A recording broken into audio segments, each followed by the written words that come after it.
while so many others sit the fence.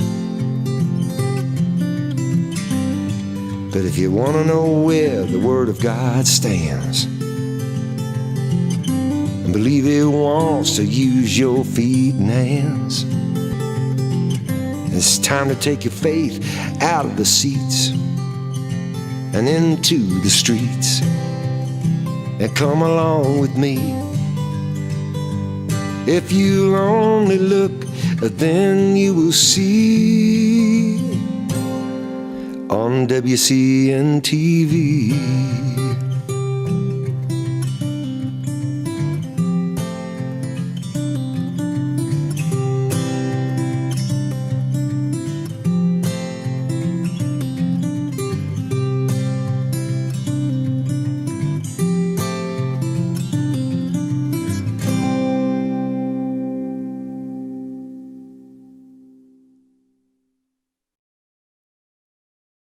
Welcome to today's episode of WCN-TV. I'm your host, Rob Pugh, and I'm the publisher of Wisconsin Christian News.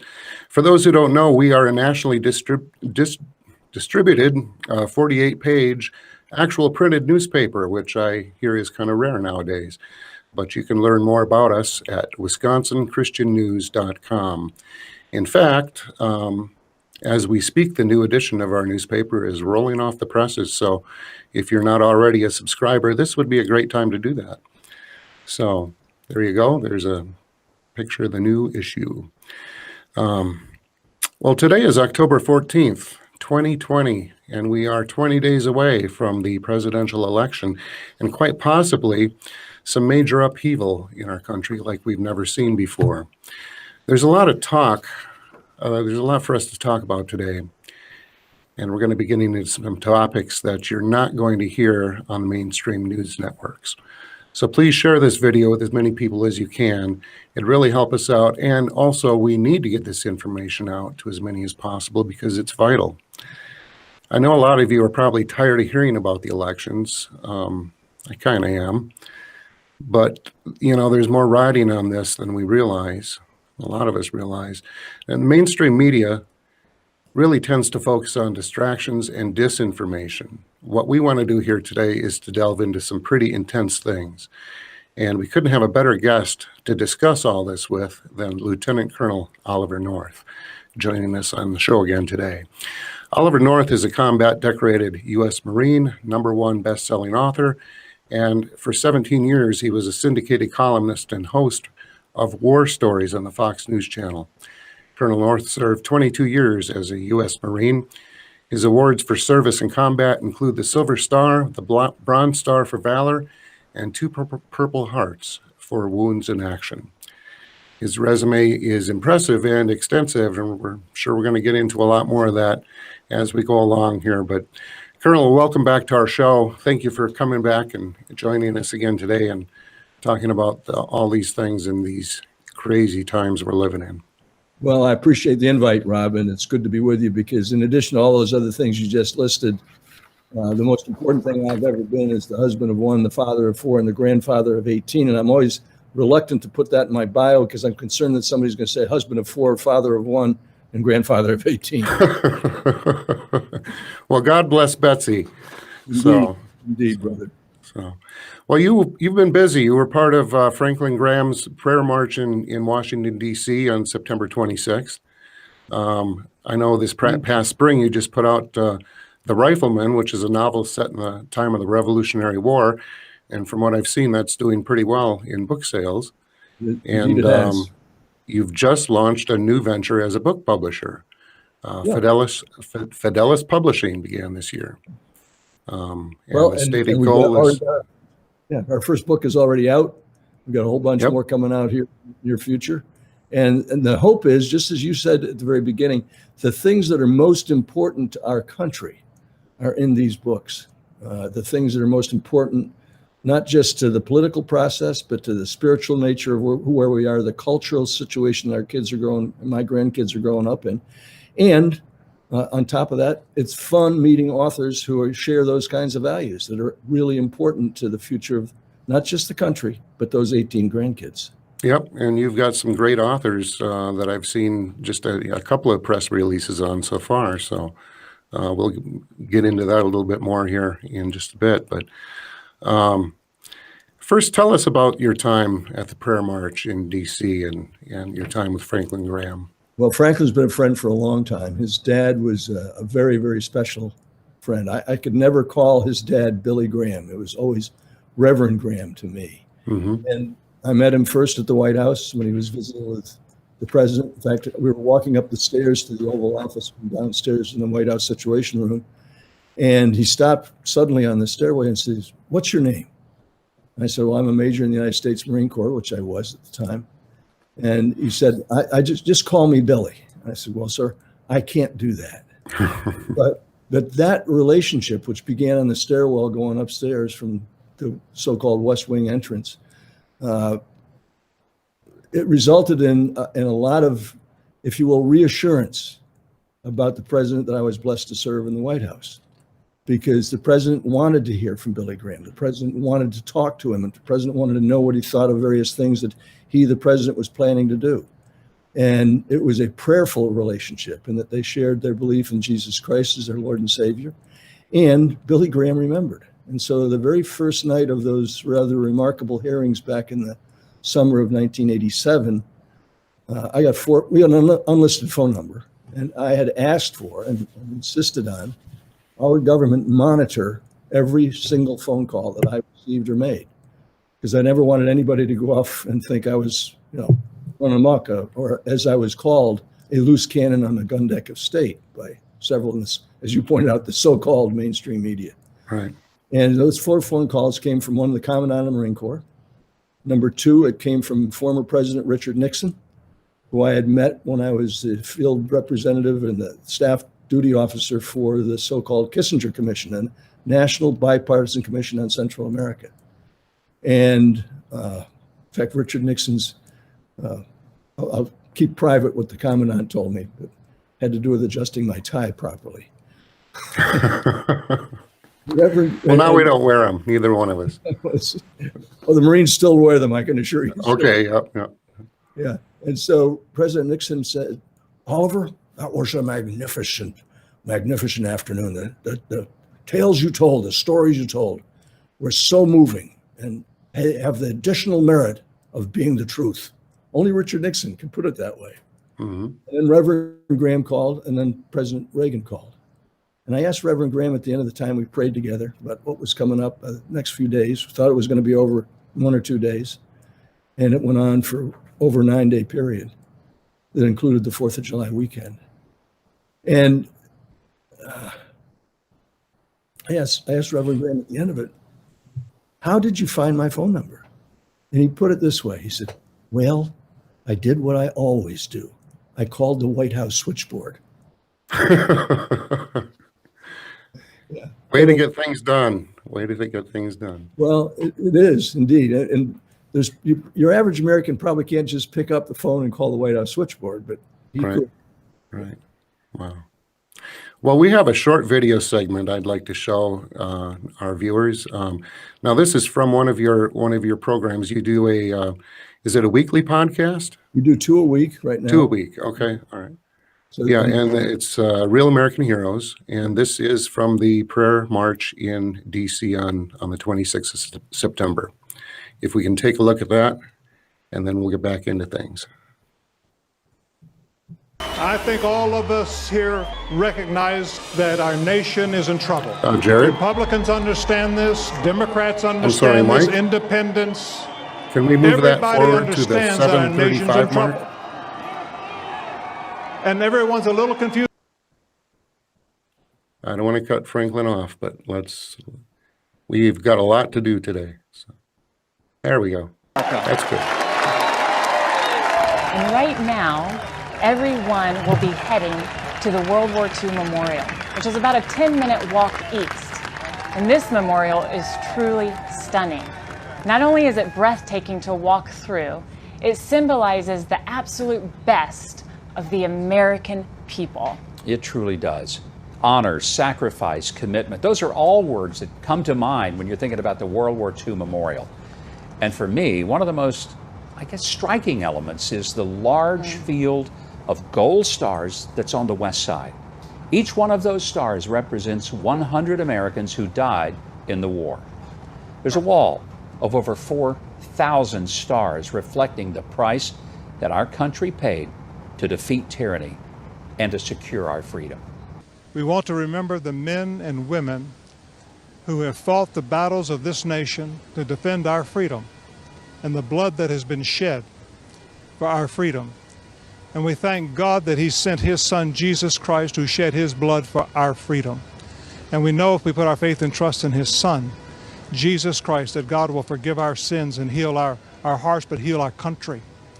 And so today to pray, we've got Lieutenant Colonel Oliver North, who's going to lead in prayer, Vice President Myron Lizar, Vice President of the Navajo Nation. And the Navajo Nation played a big role in World War II. The code talkers. The Japanese could not break the Navajo language. And so he will be praying here at this monument. And then my son, Edward Graham, who served 16 years in special operations with 8 combat deployments, he will be praying. And then Mr. Tony Perkins, President of the Family Research Council. And so, Lieutenant Colonel North, please. I'm going to use the Psalm 91 as a prayer for protection. He who dwells in the shelter of the Most High will rest in the shadows of the Almighty. I will say of the Lord, He is my refuge and fortress, my God in whom I trust. Surely He will save you from the fowler's snare and the deadly pestilence. He will cover you with His feathers under His wings, and find refuge in His faithfulness will be your shield and rampart. You will not fear the terror of the night, or the arrow that flies by day, nor the pestilence that stalks in the darkness, nor the plague that destroys at midday. 1,000 may fall at your side, 10,000 at your right hand, but it will not come near you. You will only observe with your eyes and see the punishment of the wicked. If you make the Most High your dwelling, even the Lord who is your refuge, then no harm will befall you. Then no disaster will come near your tent. For He will command His angels concerning you to guard you in all your ways. They will lift you up in their hands so you will not strike your foot against a stone. You'll tread upon the lion and the cobra. You shall trample the great lion and the serpent, because He loves you, says the Lord. I will rescue him and I will protect him, for he acknowledges my name. He will call upon me and I will answer him. I will be with him in trouble. I will deliver him and honor him. With long life I will satisfy him and show him my salvation. I offer this prayer in the name of my Savior, Jesus Christ, for every soldier, sailor, airman, guardsman, marines, law enforcement officer, and their families. God bless you. He's a decorated veteran, a best-selling author, and an advocate for military families. We are delighted to welcome Colonel Oliver North. Colonel, great to see you. Governor, great to be with you. Thank you. And Sissy. And to have Sissy with us. And, you know, this is a special day of prayer. Prayer is spiritual warfare. It's battle. But you're used to battle, not just spiritual. You were in combat. You had people shoot at you. Tell me how you correlate what it's like to be in military battle and spiritual battle. I came to know my Lord and Savior Jesus Christ when I was 35 years old. I was a Marine major by the example of another person. I had never read this book from cover to cover more than once. Right? It's the only book I've now read. Even you and I write great books. It's the only one I've read from cover to cover many times. And the prayer that I just led at the World War II Memorial is the Soldier's Psalm, praying for America's military, America's law enforcement, and our veterans' families, and those who are on active duty. This country has never been through what we're going through today. I mean, even the great plague of the 1918 epidemic or pandemic was nothing like what we've got today. And our country is desperately in need of a spiritual revival. And what we're seeing happen on the Mall of America right now, right out here, is an example of the kind of warfare that we're in. Satan is alive and well, right? And he's taking advantage of the pandemic, the discord that's going on in our country. And so everyone out here with Franklin, your dad, what a magnificent leader, just like the governor here, knows the idea that this is the ammunition. Prayer is the ammunition that we need to fight this fight. You have done a lot of work with the Freedom Alliance to help military families because they're under the gun, literally when they're in battle, but when they come home, they're still under the gun. They are. And the recovery process for those who've been wounded, over 40,000 who've been wounded badly, the families of those who were killed, the scholarships that we give to those youngsters who've lost a parent in the line of duty in this war, they're the kinds of people who become the leaders of this country. As long as they know that we're spiritually motivated, there's nothing political about anything that we do. What we're trying to do is make sure that the next generation of leaders, I have to confess, I'm motivated in many respects by the 18 grandkids you know that I've got. And I want them to have a place that's home for them on this planet during their lifetime. Absolutely. I think many of us are here because we're here for that next generation and fighting for that next generation. But Colonel, you're a military historian. Do you believe that God still governs the affairs of men? The good Lord knows what's going to happen. He's calling on us to recognize that what we often see as obstacles are really opportunities, right? That's what this march is all about. This is an opportunity for America to revitalize itself spiritually, and the ammunition is prayer. And so I'm hopeful that what we're seeing today, with all the involvement of everybody who came together very quickly, thanks to your dad, the idea of turning to prayer and asking God to bless this nation, as he has before, as long as we turn to him and don't try to solve it politically, we spiritually have got to revitalize ourselves, and this is an opportunity to do so.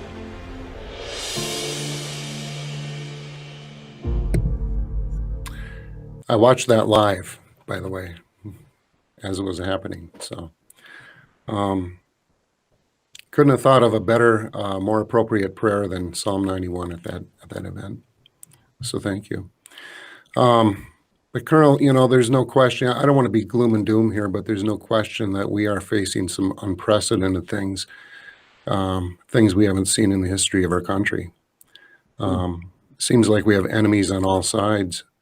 We're not just battling, World War II, the enemies, foreign enemies, we're also enemies within. We have rioting and anarchy in the streets. Many of our cities across the country have been taken over and looted and burned and vandalized, and the police ordered to stand down. I mean, we've never seen anything like this.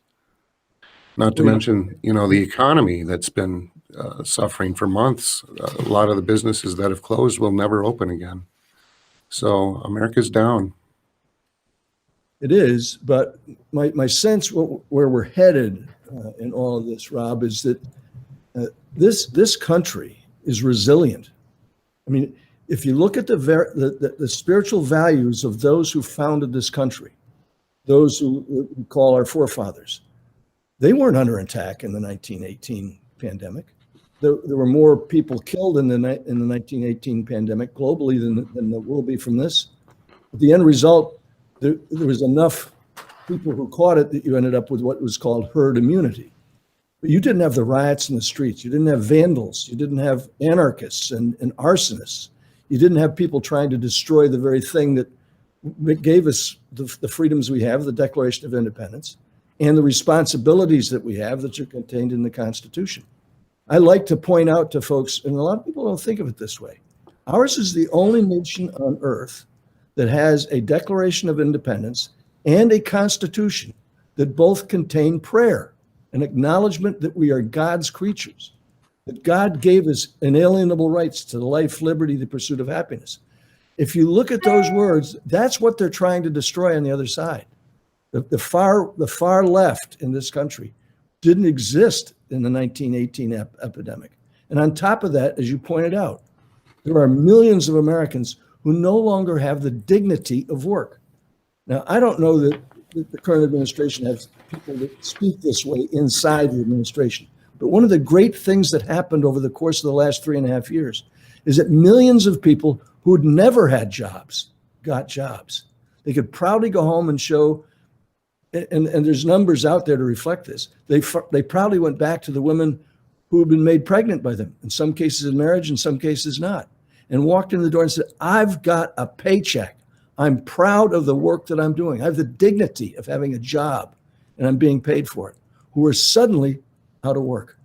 In other words, they were cast very much like Joseph into the pit, in a place where they did not want to be, where they did not intend to be.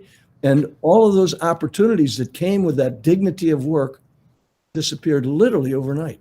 And I had just come back from the Holy Land. We lead, as I think I told you the last time, Rob, we lead groups out there every other year. And it's a fundraiser for Freedom Alliance, my foundation. And we had just gotten back when everything shut down, because shortly after we returned from Tel Aviv on a flight direct to Dulles on United Airlines, no plug intended, but it was a great flight. It was a 777. Several of us came down with severe upper respiratory conditions. Turned out, because my son-in-law actually had me take a test to see if I had the antibodies, and I don't, so it might have been something else. But in the immediate aftermath of returning from the Holy Land, where a prayer over there in Jerusalem is a local call, as Franklin Graham once reminded me. And when I look at those kinds of things happening in this country, Satan is, as I said on the broadcast that we did with Governor Huckabee and Franklin's daughter, Satan's alive and well. Now, the left doesn't. Absolutely. Yeah. And so that's why I say prayer is the ammunition that's going to get us through this thing. Yeah, it is definitely a spiritual battle, and people just are not realizing that.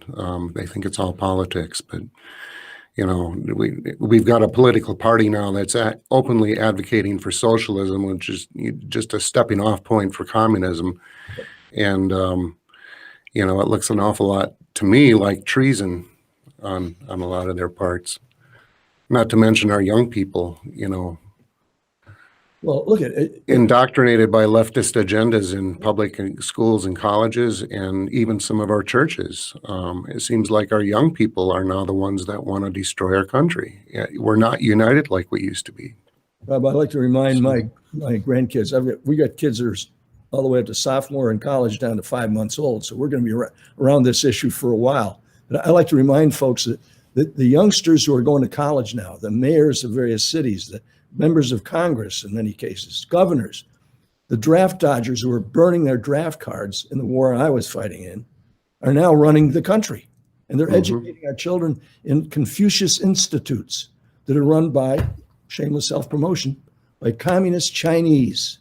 Right. That's who's running those Confucius institutes. And thankfully, this president has said enough of that. And so many of those students who came back, who were intending to come back to go matriculate here this autumn, weren't allowed to come back into this country because suddenly we found out that the vast majority of them, they're not majoring in philosophy. They're majoring in the hard sciences, and they're taking that information back because they're actually military officers in the People's Liberation Army. And so suddenly there's a whole lot fewer of them coming to this country from China. And China is behind an awful lot of what's happening out there in the streets.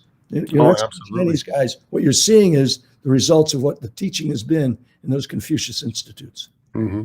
And that's just one institute. There are many. But I wonder if you're familiar with the Agenda documentaries. Have you seen these? Oh, yeah. I do a lot of studying, and I've seen a lot of documentaries, but these seem to be the best that I've seen that really connect all the dots and all the points. We have just a short 2-minute clip. If we can just show that, it'll kind of show us how we got to where we're at right now. This is from one of our friend Curtis Bowers produced this in 2010. Said communism succeeds because most people that promote communist causes are not communist.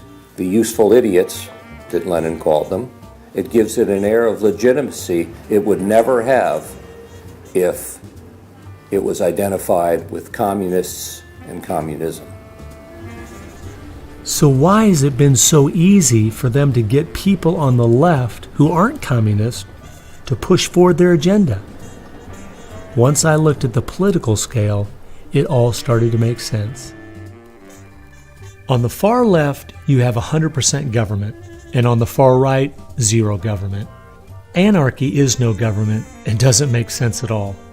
On the far left, you have socialism, communism, and Nazism, all systems that have a socialist form of government with only slight variances between them. Traditionally, Republicans were slightly to the right of center, and Democrats were slightly to the left. In recent years, though, through the radical influence of the media, Hollywood, and the multitude of Marxist professors in our universities, both parties have slid to the left, with the Democrats going so far they have openly joined hand in hand with the radicals. That's why they all work together. All the groups on the left now have the same goal, a socialist America. I thought we were over communism. I thought, okay, we won that battle. The Berlin Wall came down. Ronald Reagan won the day. We've got to look and see how he fought this, because we're fighting it again on American soil. Not hostilely attacking us like we feared in the Cold War. It is from within. And it has no opposition, none. And that's the frightening thing. I just thought that was a good visual to kind of give us a context of where we're at. So, let's talk a little bit about your book, Veterans Lament. Now, is that out now, or is that in the works? Yeah, it is. No, it's out. You go to Amazon.com and get it free. Books A Million, Barnes & Noble, and independent bookstores are all carrying it. Mm-hmm. Okay, and this is one of the first publications from Fidelis? Well, actually, this is from an earlier iteration of Fidelis. Fidelis Publications is since this book was actually contracted under Fidelis Books. But David and I, who worked on this book together, David Getch, both know the Lord. We've got a spiritual perspective on our service as Marines.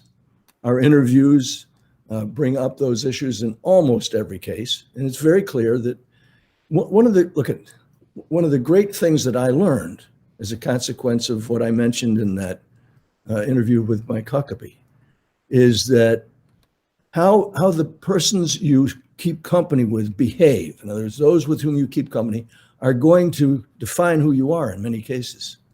And so John Grinnells, Lieutenant Colonel John Grinnells, then retired Marine Major General, dear friend to this very day, he and his lovely wife Norwood, who's one of my wife's best pals. John Grinnell's example of how a Christian man acts as a leader is all about selfless service, right? And who's the greatest role model of that of all? It's Jesus Christ.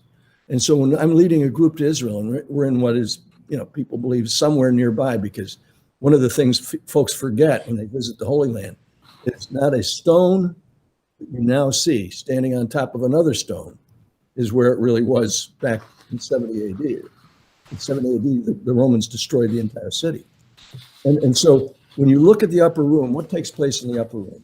Not necessarily the spot you're standing in, but near there, no doubt. What happens is Jesus explains to his disciples, his apostles, and we've all seen the photograph because they're always on one side of the table, right? Right. Nobody takes pictures that way, but that's what has just happened before the food was served. Jesus Christ wraps a towel around and takes a pan of water and washes their feet, which is in that culture of the day, that was normally a servant, at least, perhaps even a slave. And that was a menial task.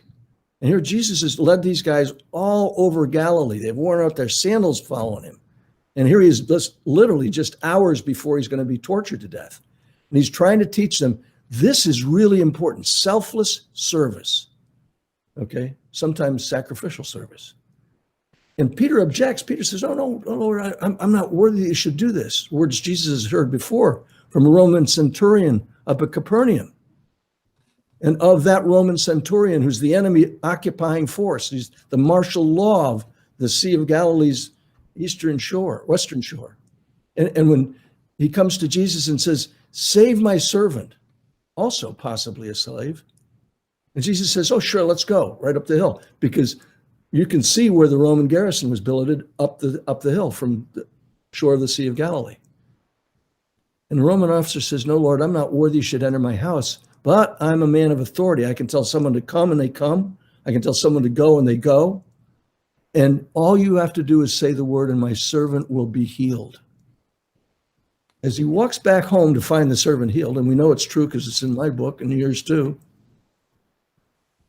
that Jesus turns to the 12, who've been following him all over now for almost 3 years. And he says, greater faith than that in all Israel I have not seen. Why does he say that? Because one of the things we learn in the service academies, I hope we're still learning it, is the story of Josephus, the former Jewish general, who's now defected to the Russians, defected to the Romans. Right. And he writes about the fact that if you consort with a traitor, someone who's committing treason, you're subject to the same sanction. In other words, death by crucifixion, beheading, disemboweling, all the different ways the Romans killed people. You're subject to the same sanction. What's just transpired? Jesus has just healed his servant, and the Roman captain of infantry, a centurion commands 100 Roman soldiers. The captain of infantry, and I was one of the, when I first read that story, I was a captain of infantry just a few years before that. I understand what he's saying. He knows that the Roman soldier has just put himself at risk of losing his own life because he's consorting with Jesus. I mean, after all, when Jesus is tried and convicted, what's the crime he commits? It's on a poster above his head. This is Jesus of Nazareth, King of the Jews. That was the crime. He purported to be the King of the Jews, and he was. Told the truth. He was sentenced to death for it, tortured to death. These Roman soldiers just put himself at risk for that very same thing. Jesus now, in his last hours on earth, is trying to still teach them about being servant leaders. And Peter says, I object. I'm not going to let you wash my feet. Jesus says to him, you better get your butt over here, feller, because I'm leaving you, and you need to know how to do this. Otherwise, you'll never be able to lead. And see, what I'm suggesting is that one of the values, one of the virtues, one of the most important things we can be is a servant to those we're actually leading. And you mentioned it earlier, right, Rob? I've seen pastors of churches who've given up on this. I've seen the idea that all that matters is me. The word me, me, me, me, me. The selfishness that comes with that. And so, you know, it's a very simple thing. Next time you're in the office or next time you're out with other people and somebody drops a piece of paper on the floor, it's trash, right? Do you bend over and pick it up and throw it away? Do you admonish somebody for doing that? No, my way of dealing with that is I set the example by picking it up and putting it in the trash. It's a very simple thing, whether it's inside a house or inside your bedroom or inside a classroom. Somebody else drops their pencil, you pick it up, put it back on the desk. If the COVID cops allow you to pick up someone else's pencil. Right. So one of the things that's happened here in Virginia is our governor shut down the churches. You could still go to a liquor store on a Sunday, but you couldn't go to church until just very recently. And even now, you have to sit so far. Your grandson's on the other side of the church, practically. The kid, you're trying to make sure he's not looking at his phone instead of paying attention to the sermon. And I look at those kinds of things that increasingly, because of the, if you will, the social distancing, I call it anti-social distancing. If you look at what that consequence is, we become islands. And none of us are supposed to be an island. You know, I was looking after a young pup that one of my daughters had rescued. And the dog's a real pain in the neck. And at the end of the day, the veterinarian says to me, it takes a village. Well, it really doesn't. It takes a family. If you're going to go rescue a dog, it's going to take the family to do it. And those are kinds of things that are self-sacrificial, even though there's a great deal of satisfaction that comes from saving an animal.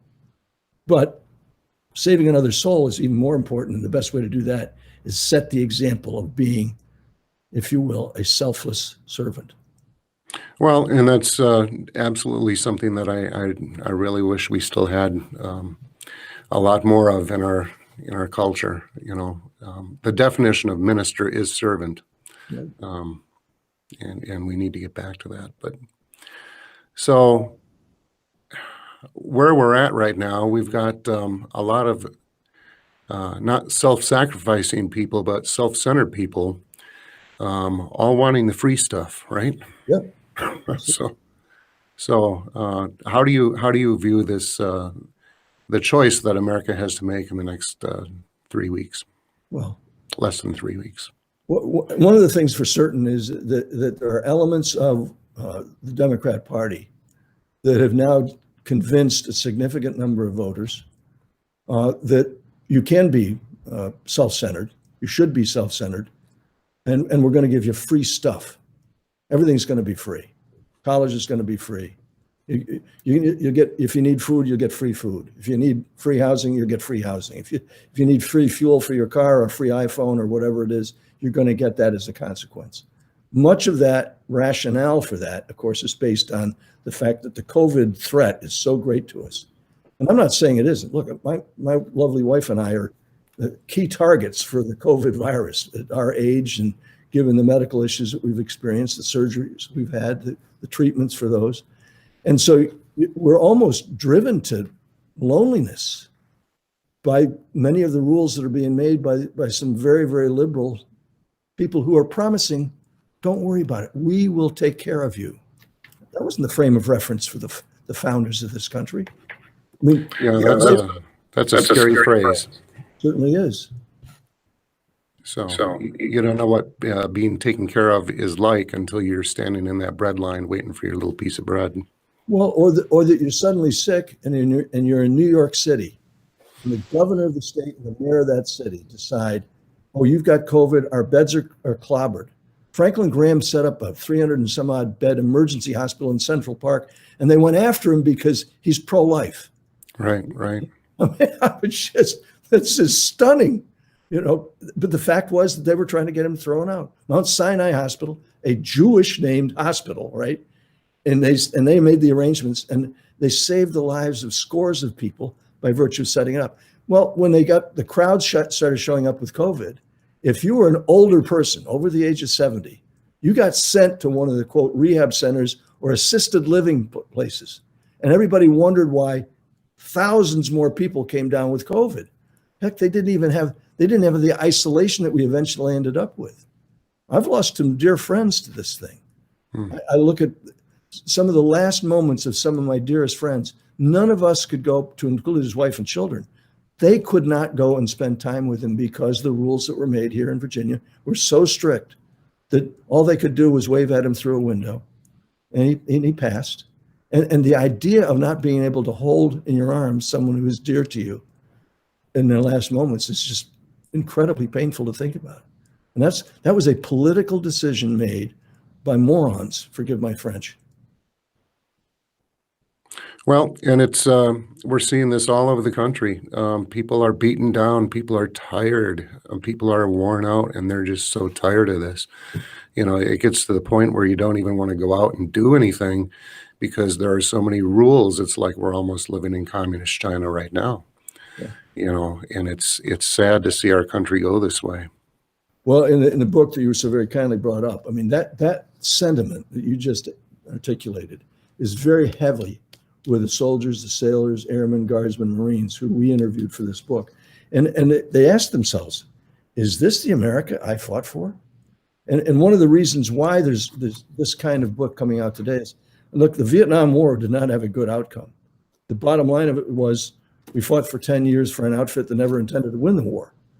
And at the end of the day, it ended so horribly that people were shocked. The American people, unfortunately, did not get the leadership that they needed in terms of saying, this wasn't your fault. We never lost a battle over there. I mean, think about it. We win every battle and we lose the war. Why? Well, because we gave the enemy basically safe haven all around us. And my unit spent most of our time up on the DMZ. And the North Vietnamese Army units where we were captured in the aftermath of battle, they had no idea that they were in a place called South Vietnam, because their propaganda had said, all those Americans that are fighting down there, whether Army or Marines or SEALs or Navy guys, all of those guys, the Air Force guys flying those aircraft, they're all invaders. And they knew nothing of the truth. And what's happening now is these guys are coming back, as I point out, over 40,000 very seriously wounded, who in many cases would not have survived in any other war, except that the science of medical treatment on the battlefield has gotten so much better. But they're asking themselves, because we were at war for 18 years, more than 18 years.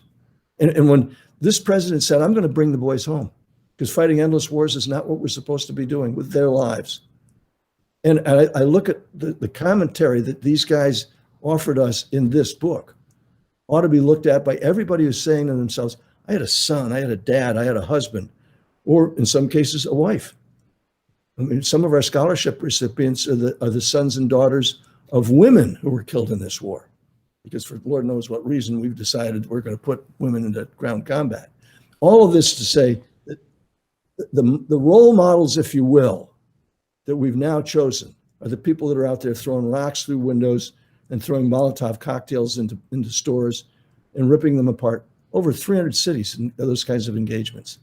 Those are the, quote, modern heroes. That's one of those peaceful protests, right? Well, you know, look, the word protest, actually, you and I know, but let's say it for the benefit of others. The word protest is a legitimate expression of concern. It's the First Amendment in our Constitution, in our Bill of Rights. Peaceful protest. Rape, pillaging, murder, fire, arson, shooting cops is not part of that. That's not a protest. That's civil disobedience at best, civil disorder at worst, and it's the kind of thing vandals do, but Americans shouldn't. And now, as a consequence, we've got a movement to defund the police. It's the loopiest idea. Who are you going to call on 911? I mean, when you think through these kinds of things, and these guys have, the soldiers, sailors, airmen, guardsmen, Marines that we interviewed for this book, they've thought through these things, and they've looked at it and said, what were we fighting for? And in many cases, we got guys in this book who've done 6, 7, 8 tours, combat tours. I mean, my brothers and I were all in combat, but we didn't spend literally every year going back multiple times. And I think the president was absolutely right when he said it's time to we've done all we can. It's time for us to bring the boys home. Right. Well, and it appears to me like we need them here. Well, because, we do. You know, we've got governors and mayors that, you know, are just happy to let it burn. And they have. And they have. They've, you know. Your other book, America's Number One Adversary. Let's talk about China. Ooh. Well, so here's a country that understandably is going to have more people in it for forever. Here's a country that is, through its various initiatives, both globally as well as at home, done everything they can to deny people the right of free expression, the right of religious freedom. There's probably close to 1 million Uyghurs who are people of Chinese descent who are practicing Muslims. You've got Christians who are being rounded up and disappeared. You have... Say that again. What was that about Muslims? The Uyghurs, they are people of Chinese origin who are Muslims and who are literally rounded up, well over 1 million of them, as best anybody can tell. And in what we used to call concentration camps, for crying out loud. And that's what it really is.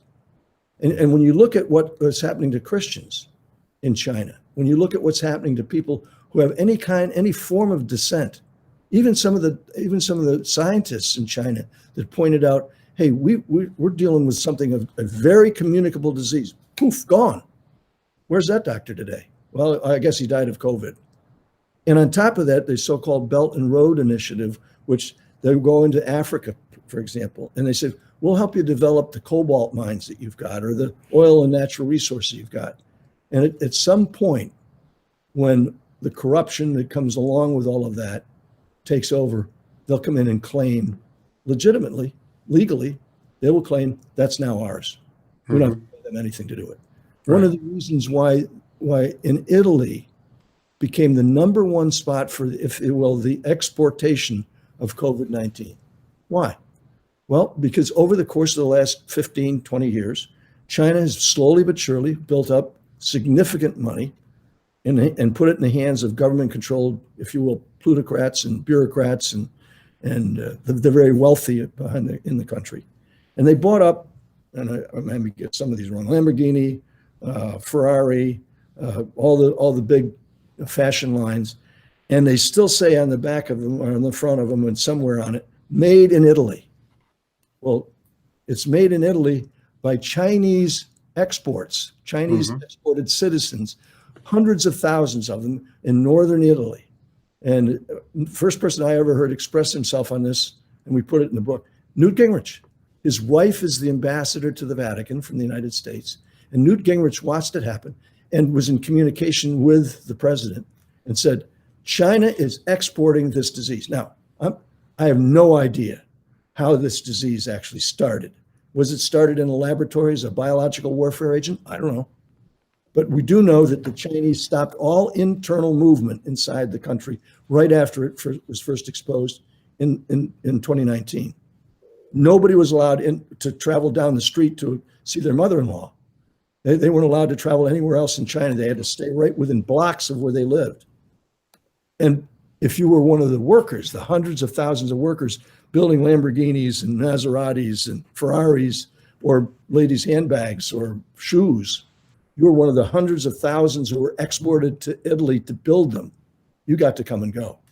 And Italy exploded with COVID-19. President Trump's wisdom in stopping the very first country we stopped coming and going out of the United States was China. And it was the right thing to do.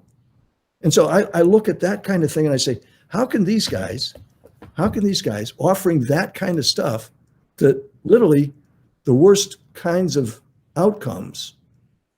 I'll give you another example. Everybody will remember the explosion that took place in Beirut. The ammonium nitrate that was stored in right off the port. I've been to Beirut, as the world now knows, many times because I had the mission of bringing back American hostages from there. And I know that area well. How is it that there was so much video of that event? I mean, literally hundreds of different perspectives on it. Because under the Hezbollah, who runs the country, the government installed literally hundreds of thousands of cameras and surveillance systems. And that's why there was so much footage of it. I mean, that's why you can see as you look at the footage of that terrible event from different perspectives, how could they have that many cameras focused on it? Because there were hundreds that were pointed in that direction, and just like there is around the rest of the country. The design of their system, of what they want, is they're looking for a totalitarian system that is going to install that kind of surveillance on everybody on the planet. The cheapest surveillance systems you can buy, and they're ubiquitous at this point. The computer systems, the surveillance, whose facial recognition, developed by the United States, artificial intelligence, all used now in that theft of intellectual property has given them the advantage of they're taking records on this. The president went through a big flap from the left about TikTok. Well, guess where all that stuff is showing up now? It's not in private sector ownership of TikTok. It's in it's in the Chinese government's possession, and it's identifying probably what you and I are talking about right now. Right. Do we really want our kids, my grandkids, growing up in George Orwell's deepest nightmare? Because that's where we're headed. That's the kind of thing that they're doing routinely all over the globe. And so the new passport systems that are being installed in most of the countries around the world aren't the American system, where it's kept very closely controlled, because we do want to know if there's a terrorist getting on an airplane in Belarus coming here. But in China, the government's looking at that stuff and saying, you need to have this in order to stop bad people who you don't like from doing something you really, really don't want to happen. Those are some of the things that are in this book that are very, very clear and made out. It shows them to be what they really are, and that is America's number one adversary. Well, you mentioned they're all over the world, in a lot of countries. You mentioned Italy. I know that they are working in South America. I have heard from multiple news sources that I feel are reliable that they are also, the Chinese military is training troops in Mexico. I've also heard recently, and I don't know if you've heard the same, but Canada, Western Canada, British Columbia, Vancouver, which is 2.5 hours away from Seattle. What are your thoughts on that? Well, look, on top of that, the Chinese government's outreach. It looks like a private company. One of the largest gold mines on the planet Earth is in northwestern Canada, right up on the Arctic Circle. And as you know, Franklin Graham has a military retreat center in Alaska. And there's guys going to those places saying, why would the Canadians be willing to sell out the largest gold mine in the Western Hemisphere? Why would Chinese troops be allowed to come in? Because the Chinese are going to pay for things. The Chinese have the money to do it. And so all the suggestions, the 70 recommendations here in this book are all about how we can deal with this and get the same kind of outcome we used to have with what Ronald Reagan accurately described to be an evil empire, the Soviet Union. Now, I think my grandkids are pretty smart. We had a conversation around the dinner table here a few weeks ago where one of them, who's in high school, said, what was the evil empire? And I realized, well, Ronald Reagan described, contrary, by the way, to a lot of his advisors. I mean, I can assure you that there were people at the top echelons of the State Department. When Ronald Reagan called it an evil empire, they went nuts, but it was. Yeah. We didn't have to fight a war to end it. What we did was we convinced the people of the Soviet Union that their form of government was the problem. They weren't. We convinced them to bring about the changes that eventually occurred.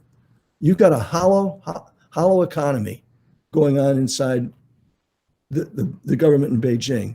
Xi Jinping has made all the right calls. He is a dictator, doesn't call himself that. In fact, he loves to be referred to as Mr. President. Makes everybody think, he's just a good old guy.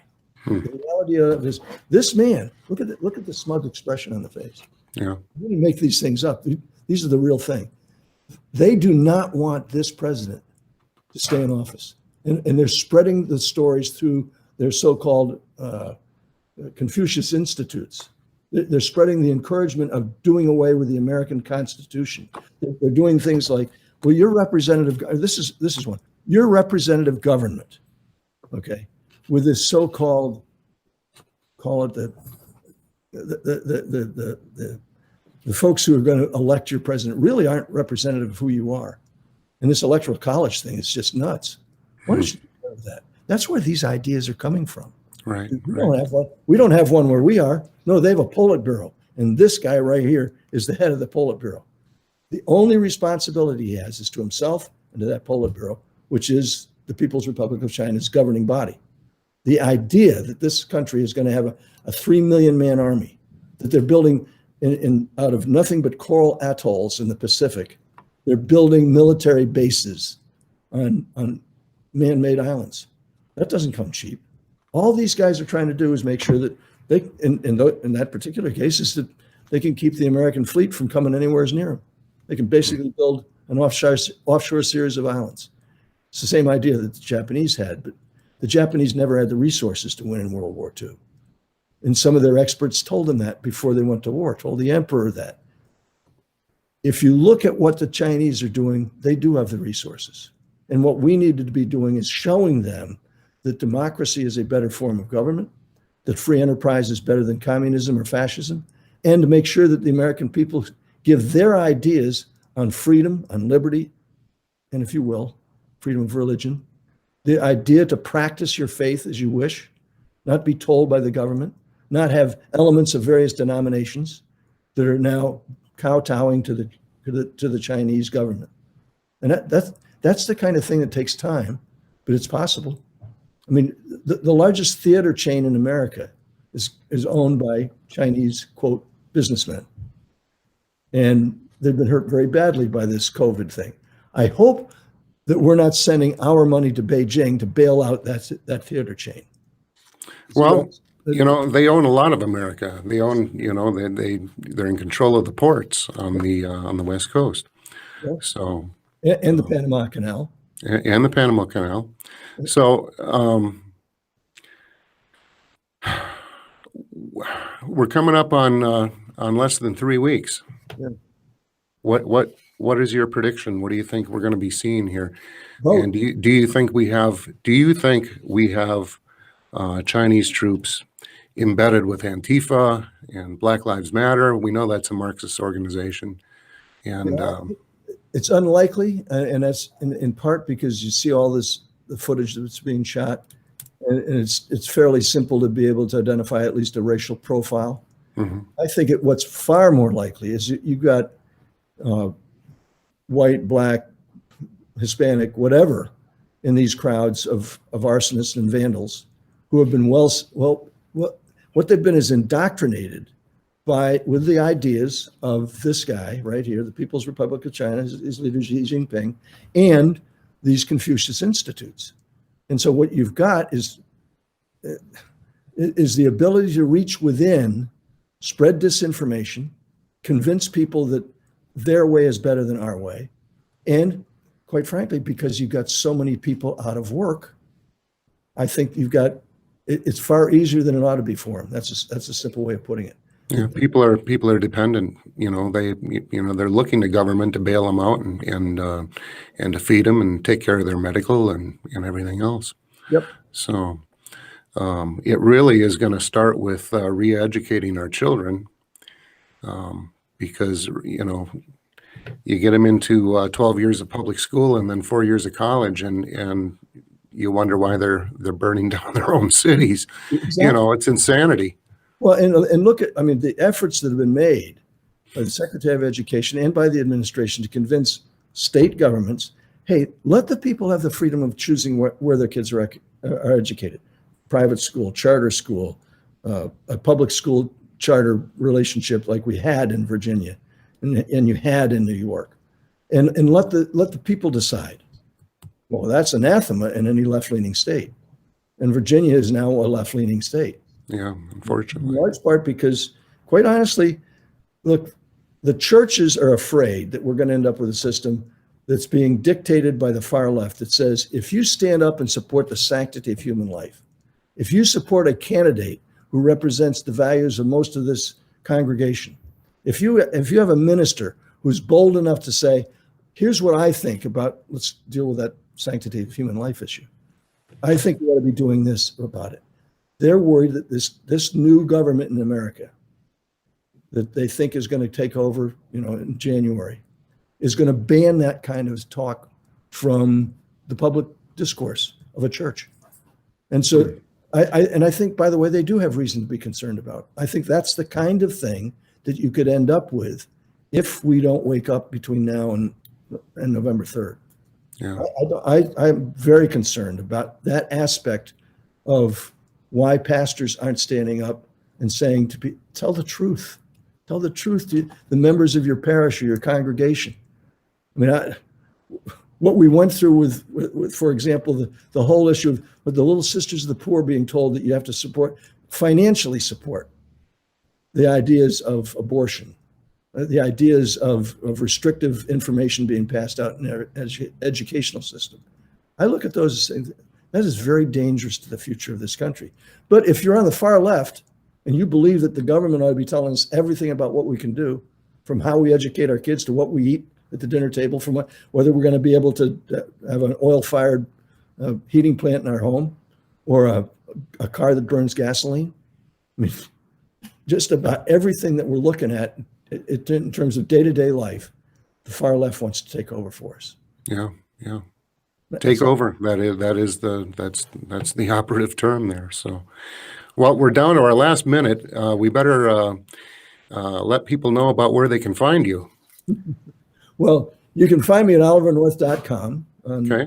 You can see all the episodes of Real American Heroes there and see where we're going to be in various places, like be on the show with you, Rob. But let me just encourage everybody. You and I have talked about some pretty dark things. I am absolutely convinced that the good Lord gives us the leaders we deserve. And some people say, well, this guy Trump is just, wow. Yeah. Well, David wasn't exactly a Puritan. And I look at what transpired in Israel and his relationship and what he's built with Israel is very important to the future of this country. And I'm hoping, I'll say it boldly, I'm hoping we reelect Donald Trump. Not because I like the way he tweets. Every time I've met him, I've said, give me the doggone phone. Right. I love the outcomes. Yeah. I love the outcomes of what he promises to do. He does.